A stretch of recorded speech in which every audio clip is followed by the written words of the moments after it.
ओडिशा के बालासोर में बहुत बड़ा ट्रेन हादसा हुआ है जिसमें अब तक 207 लोगों की मौत हो चुकी है।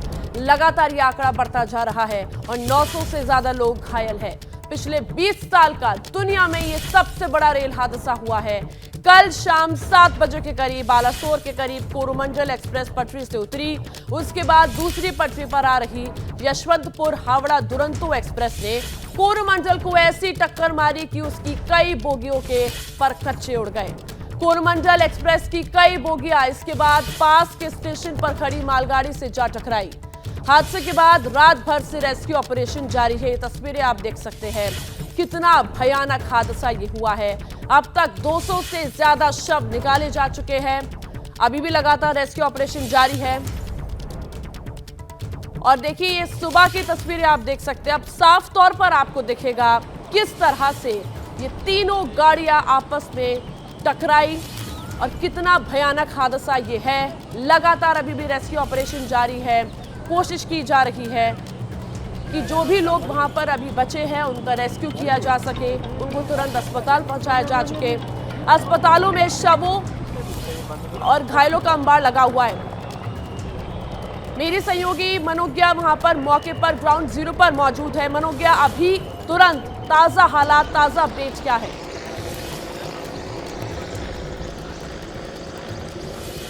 देखिए, मैं आपको बता दूं कि ये तबाही की तस्वीरें हैं और इस समय एक और मालगाड़ी है तो ये महानगर बाजार में दूसरी ओर ट्रेन गिरी हुई है और ट्रेन के हालात ये हैं कि समझना मुश्किल है कि कौन सी बोगी किस ट्रेन की किसके ऊपर है।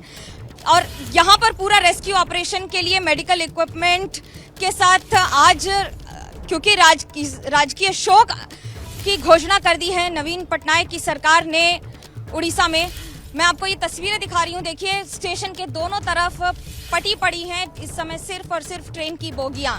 एक और मालगाड़ी जिसमें कोरोमंडल एक्सप्रेस जाकर भिड़ी और उसके बाद दूसरी तरफ ये हालात मैं आपको दिखा रही हूँ कि ये किस तरह की तस्वीर है। ये इस दशक का ही नहीं, अभी तक का भारत में इस सदी का सबसे बड़ा हादसा है ये।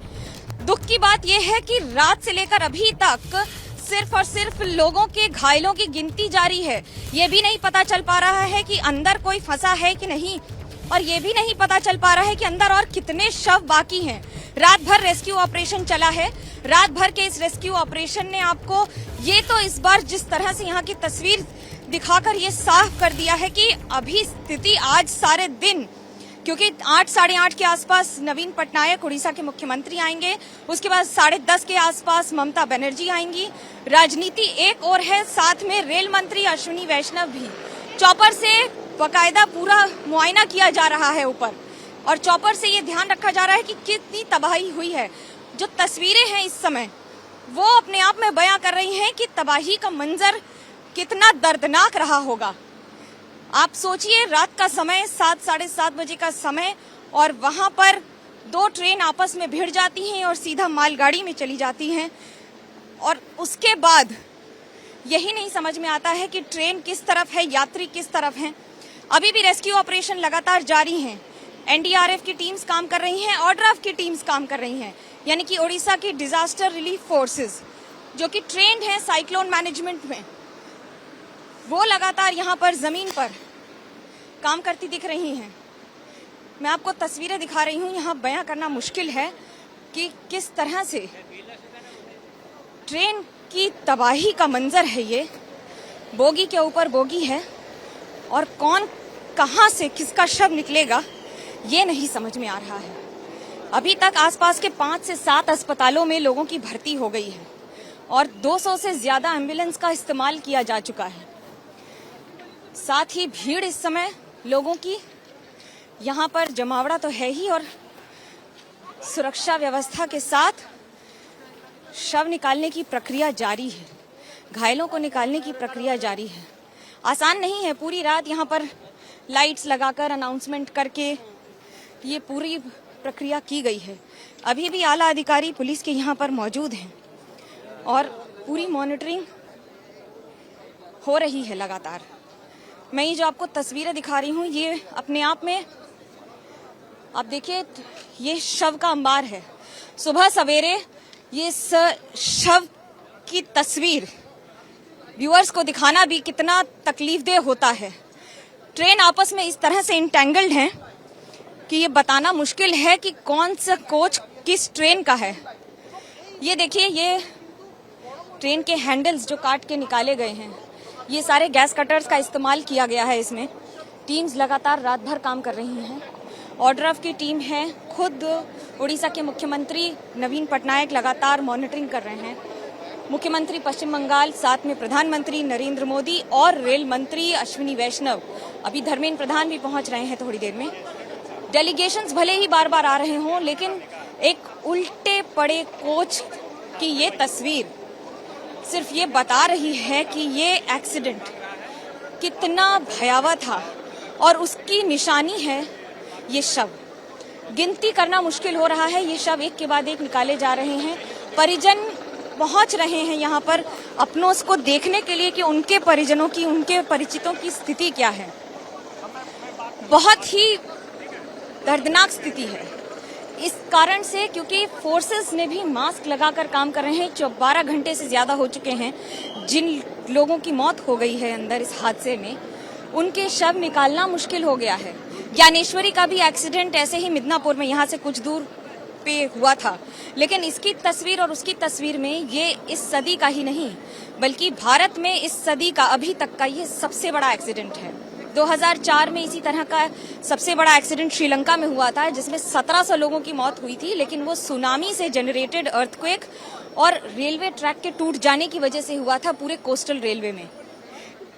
ये मैं आपको इसलिए बता रही हूँ क्योंकि आपको ये देख के समझ में आएगा कि कितना मुश्किल है जब ट्रेन ही एक के ऊपर एक हो, और एक नहीं, 2-2, 3-3 बोगियां एक दूसरे के ऊपर हों, तो खुद लोगों के लिए, जो रेस्क्यू टीम्स हैं, उनके लिए इसको काट के निकालना बड़ा मुश्किल हो जाता है।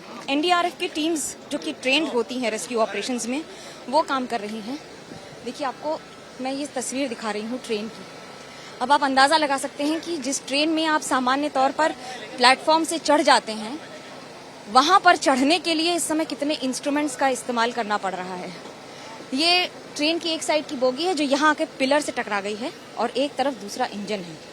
दोनों इस तरह आपस में फंसी हैं और इतनी तेज टक्कर हुई है। कोई भी ट्रेन इस रूट पर 100 किलोमीटर प्रति घंटे की रफ्तार से नहीं चलती है, और अगर दोनों तरफ से ट्रेन एक दूसरे के आमने सामने इस स्पीड से हो तो आप अंदाजा लगा सकती हैं कि तबाही कैसी होगी। एनडीआरएफ काम कर रही है लगातार। ये सारे इक्विपमेंट होते हैं, गैस कटर से लेकर स्पेशल जनरेटर्स, और इन सब का इस्तेमाल किया जाता है। खास तौर से इसका कारण यह है कि किसी तरह का फ्यूल अलग से नहीं जरूरत पड़े।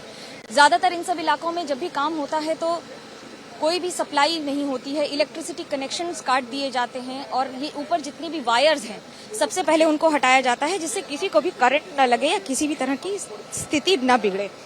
अब आपको मैं ये जो ट्रेन की तस्वीर दिखा रही हूँ, ये कबाड़ जो दिख रहा है ना, ये ट्रेन है। दरअसल ये कल तक ट्रेन थी जिसमें यात्री चल रहे थे, और अभी जो स्थिति है वो कितनी भयावह है, कितनी दयनीय है, इसका अंदाजा आप इस बात से लगा सकते हैं कि कई सारे अधिकारी अभी वहां से अंदर से शव को निकालने का प्रयास कर रहे हैं।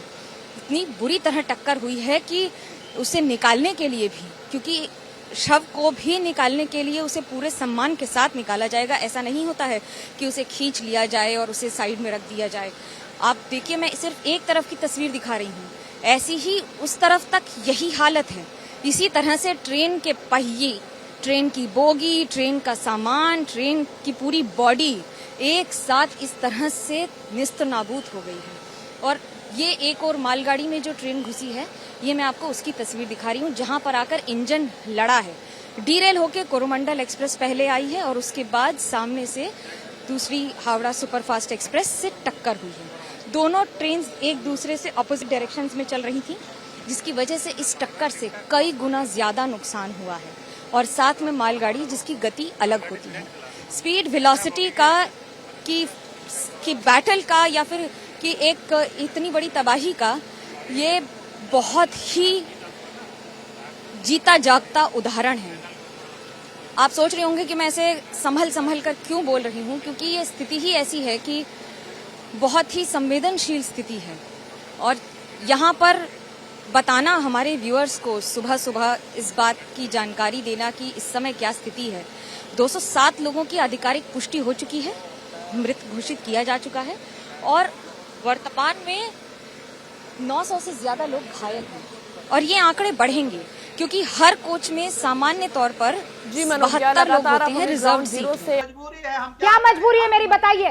मैं अभी आपको बताती हूँ कि मैंने ओए होए होए होए नमकीन के चटकारे लेते हुए टकटकी मार के डिबेट शो को पॉज रिपीट कर करके देख रहे हैं जोगिंदर जी। इनकी तरह आप भी देखें अपने फेवरेट डिबेट्स को रिपीट कर और डाउनलोड कीजिए एबीपी लाइव ऐप अपने स्मार्ट टीवी पर।